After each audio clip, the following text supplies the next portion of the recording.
aqui comendo yakisoba?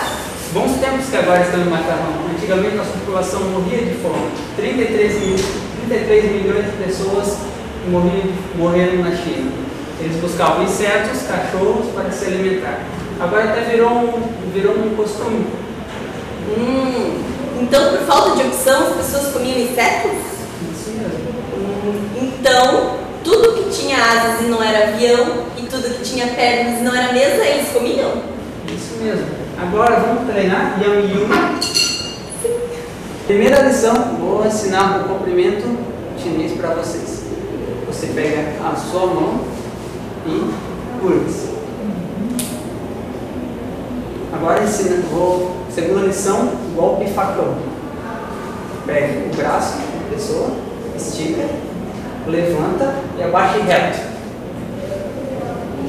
Pode me ensinar.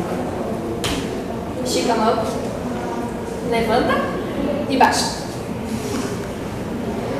Então, quem dobra a mão é o adversário. Isso mesmo. Pronto, agora já estamos prontas para lutar. Isso mesmo.